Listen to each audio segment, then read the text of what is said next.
The galaxy believed Earth was still young, new to the stars, and far from understanding true power. For years, humans had tried to build peaceful relations with every species they met. They traded knowledge, shared medicines, and opened their doors to diplomacy. Compared to ancient empires, Earth was small, but its spirit was strong. That spirit would soon be tested. The story began in the Grand Hall of the Galactic Council, a giant chamber made of crystal walls and shining pillars that touched the clouds of a floating city. Representatives from many worlds sat in curved rows, glowing symbols above their seats. It was supposed to be a day of unity, a day where Earth would finally gain full membership and equal rights in the Council. But something unexpected happened. As Earth's delegation stepped forward, led by Ambassador Lyria Hale, a loud voice echoed across the hall.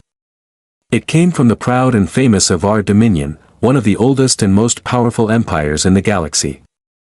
Their ambassador, Lord Varkos, rose from his seat with a smirk on his face. He pointed at the humans as if they were insects. "Why is your kind even here?" he said. "You come from a death world. You survive by luck, not intelligence. You are too dangerous, too unstable, too primitive." The words were sharp, cutting through the hall like a blade. Whispers spread instantly.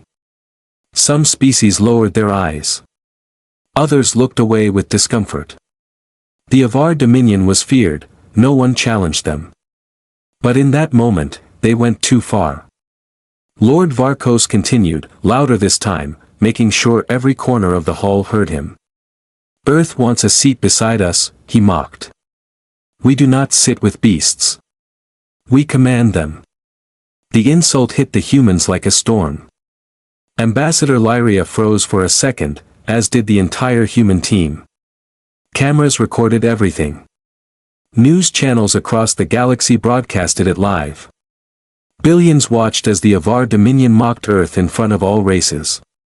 Humanity had always lived with jokes and stereotypes from other species, but this was different. This was humiliation. On Earth, in military bases, homes, and schools, people watched with tight jaws. Parents pulled their children closer. Soldiers stood straighter. Students whispered angrily. Everyone felt the same fire rising in their chest. Humans were not perfect.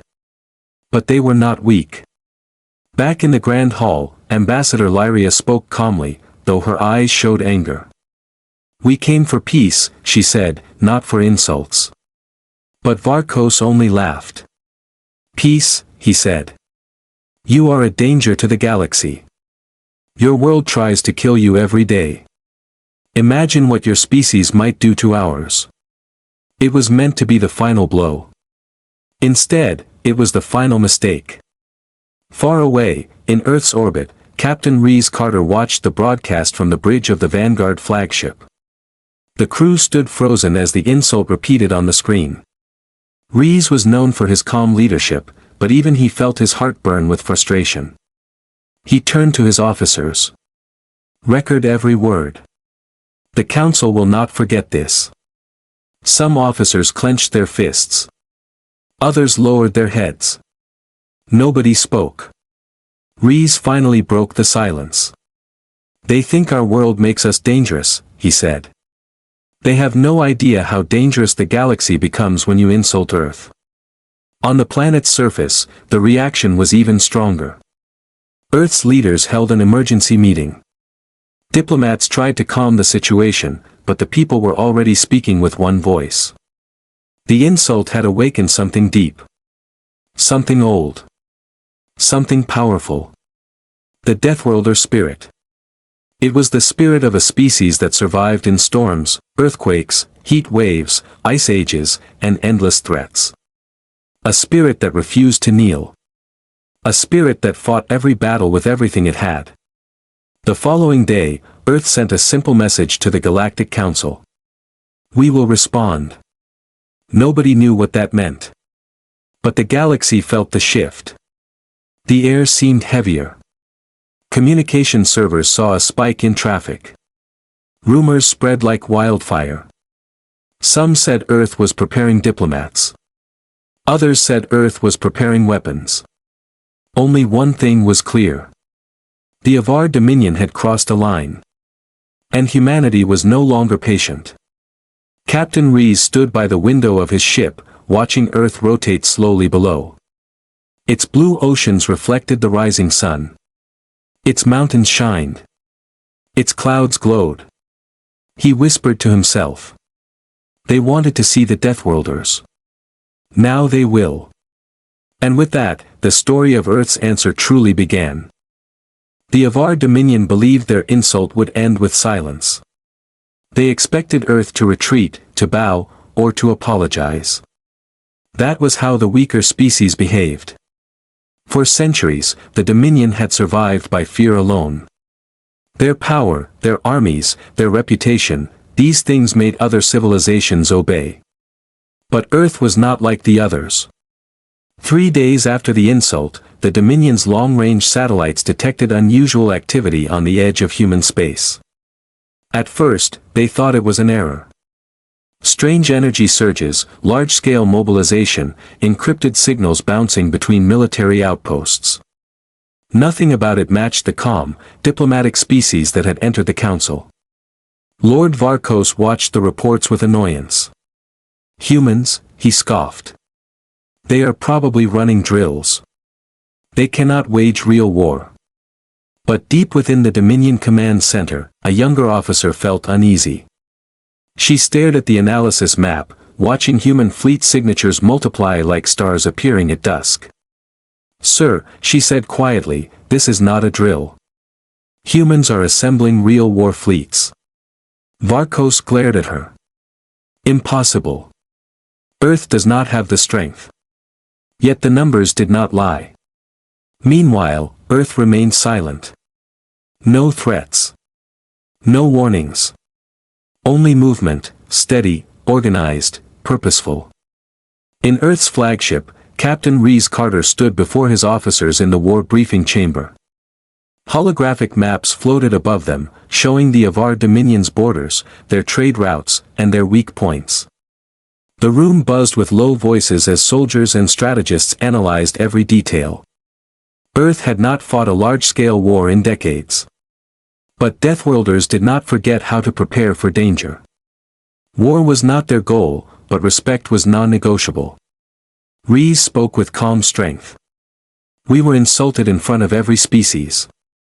We were called beasts. If we ignore this, they will treat every human, every ally, like they treat the weak. He paused, letting the weight of his words settle. We fight not for pride. We fight to show who we are. Behind him, a massive hologram of the Dominion flickered. Weak sectors glowed red. Strongholds were marked with warnings. Earth knew exactly what it was facing. And we will show them, Rees finished, with discipline, not rage. The officers nodded. No shouting. No cheering. Only quiet determination. Back in the Dominion's capital, alarms ran across their skies. Scout ships reported that human vessels had entered deep space in organized formations. They moved with unnatural precision, no scattering, no hesitation. Admiral Krovak, the Dominion's top strategist, examined the sensor logs. These patterns, he whispered. This discipline, this is not the behavior of a new species. He expanded the hologram. Human ships flowed like a single organism, weaving between nebula clouds and asteroid belts with almost artistic coordination. Sir, his second-in-command said, are they preparing for diplomatic negotiation? Krovak shook his head slowly. No. This is the behavior of a species preparing for war, and expecting to win. The room fell silent. The first direct contact came 12 hours later. A Dominion scout ship, light, fast, equipped with top-tier sensors, approached a human fleet near the border nebula. The scout activated stealth mode, hiding its signal. Or so it thought. As soon as it neared the edge of the nebula, the stars shifted. Something large moved in the darkness. Engines hummed, silent but powerful. A shadow passed beneath the scout ship, blocking half the sky. It was a human dreadnought. Before the Dominion captain could retreat, a calm voice filled the cockpit. "Dominion vessel," the voice said, "you are entering restricted space. Withdraw." The Dominion captain panicked. How did they detect us? We are invisible. But the human dreadnought remained locked on them with perfect accuracy. The Dominion fled. The dreadnought did not chase. It only watched, as if analyzing prey and choosing not to strike, yet. When the scout returned to the Dominion command, the captain shook with fear. "They saw us," he stammered. "They heard us. Their detection systems are beyond our technology." Varkos refused to believe it. "They are primitives," he shouted. But Admiral Krovak sighed. "No, Lord Varkos. They are Deathworlders. Their technology evolved to survive the worst conditions known. And now they have brought that evolution to space." The room darkened. A single message from Earth arrived seconds later, playing across every Dominion screen. "We are coming. No threat. No insult. Just truth." The Dominion finally felt something they had never felt before.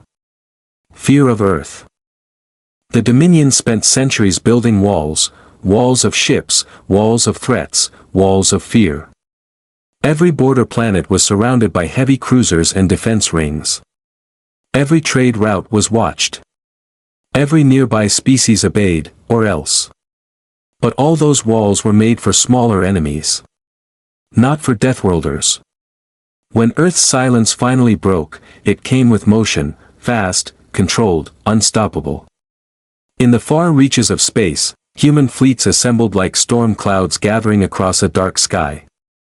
Ships of all sizes drifted into formation, interceptors, strategic carriers, armored destroyers, and massive dreadnoughts that glowed with blue-white engine light.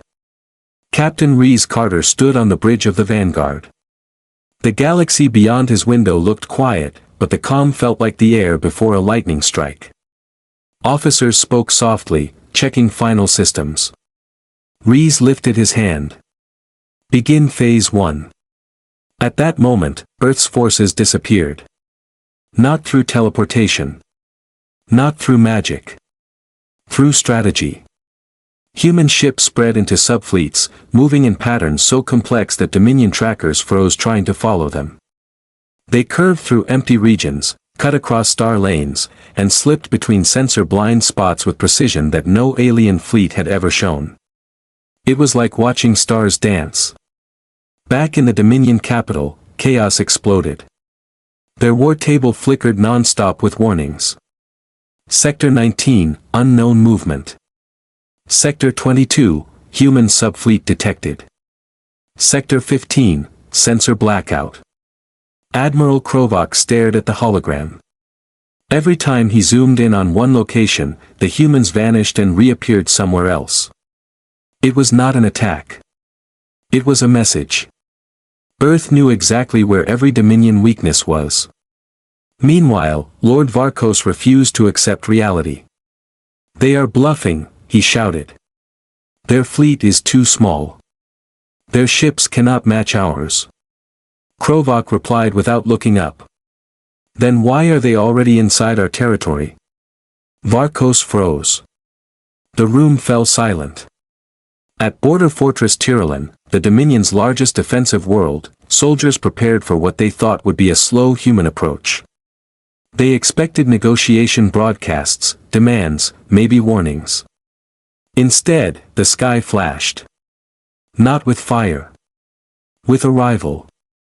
A formation of human ships decloaked above the fortress, sleek, dark, and perfectly aligned. They looked like flying blades sharpened by evolution itself. The Dominion garrison rushed to battle positions. Sirens blared. Anti-air cannons powered up.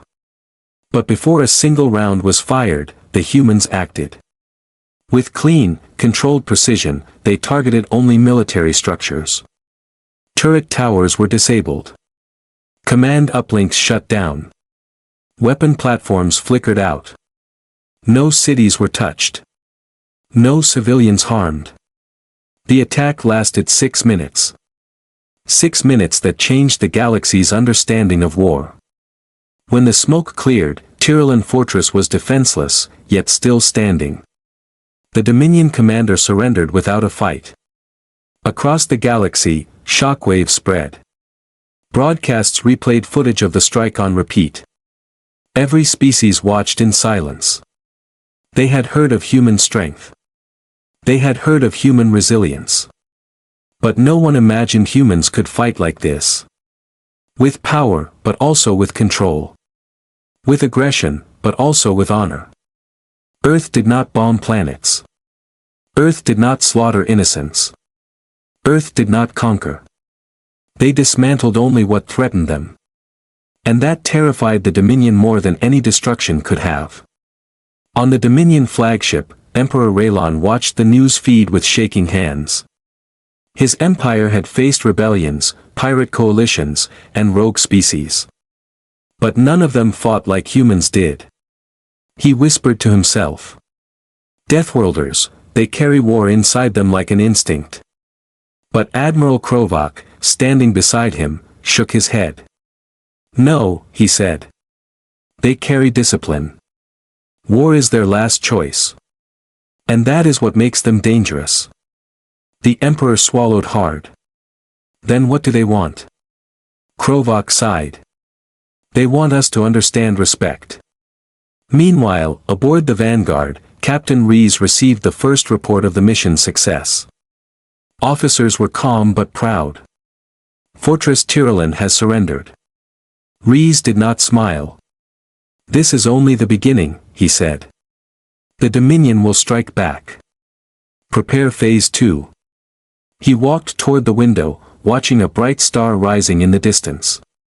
His reflection glowed against the glass, calm eyes, steady posture, unwavering strength. The galaxy had just witnessed Earth's first move. A clean move. A strategic move. A message. Humans could fight like monsters. But they chose to fight like guardians. And that made them unstoppable. The Dominion had never known fear. They ruled hundreds of systems. They controlled every trade route. They crushed rebellions before they even began.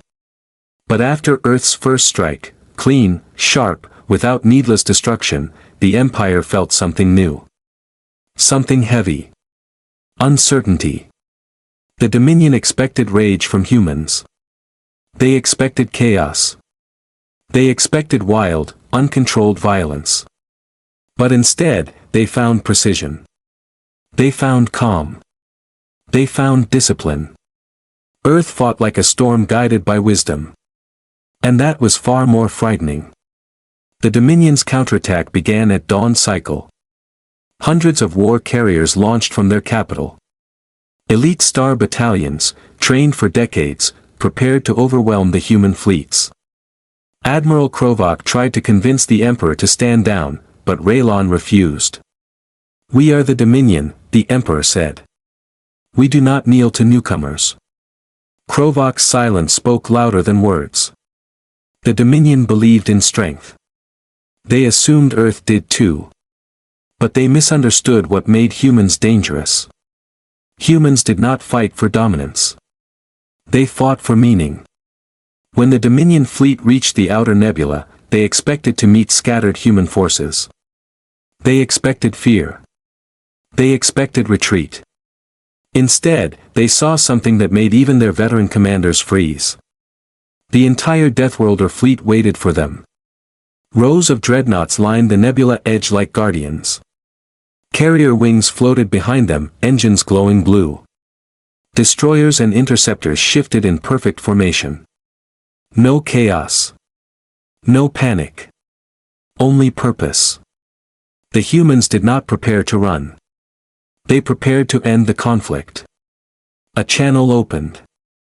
Captain Rees appeared on every Dominion screen. Stand down, he said, voice steady. You insulted Earth. We answered. Do not force us to go further. The Emperor appeared on his own command screen, furious. You dare tell us to stand down? We are the of our dominion. We ruled this galaxy before your world learned fire. Reese did not blink. And yet, he replied, you still do not understand restraint. Those words hit harder than any weapon. The Dominion fired first. Thousands of ships launched plasma barrages at the human lines. The nebula lit up with explosions. Ion storms flared. Shockwaves rippled across space. But the Deathworlder fleet did not break. They moved as one, shifting, rotating, adjusting, striking back with flawless coordination. Human destroyers darted between Dominion carriers with surgical precision. Dreadnoughts absorbed blasts that would tear weaker species apart. Interceptors cut through fighter waves with speed that left light trails across the void. Every time the Dominion expected chaos, they saw control. Every time they expected panic, they saw unity. Every time they pushed harder, the humans stayed unshaken. It was not brute force. It was human strategy, built from a world that never stopped testing its people. After an hour of battle, Dominion formations collapsed. Their ships drifted without direction. Their carriers fell back. Their fighters scattered. The Emperor watched his empire crumble in real time. How are they doing this? He whispered, hands shaking. Admiral Krovok answered quietly. They are Deathworlders. They learned to fight long before they reached the stars. Then it happened. The moment every historian would later call the silence of surrender. The Dominion flagship, surrounded on all sides, turned off its weapon systems. Its lights dimmed. Its engines cooled. A single message transmitted across all frequencies. We surrender. The battle stopped instantly. Human ships powered down their weapons but kept formation. No cheering. No mocking. No celebration. Just silence. Captain Reese appeared again on the Emperor's main screen. His voice stayed calm. We accept your surrender. No planets will be touched. No civilians will be harmed. But the Dominion will show respect to every species from this day forward. The Emperor lowered his head. It was the first time anyone had seen him humble. Humanity, he whispered, you could have destroyed us. Reese nodded softly. We do not destroy without purpose. We protect. Even from ourselves. That truth shocked the Dominion even more than their defeat. Across the galaxy, species celebrated, not because a tyrant fell, but because hope rose. Many had suffered under the Dominion's rule. Many had felt small, weak, or voiceless. But Earth proved something powerful. Deathworlders fight for justice, not power. Earth set terms, but they were fair. No territory demands. No forced obedience. Only one rule. Respect every species. The galaxy changed that day. No longer did they see humans as newcomers. No longer as primitives. No longer as unpredictable dangers. They saw them as guardians. Humble when respected, unbreakable when provoked. The name Deathworlder became a title of honor.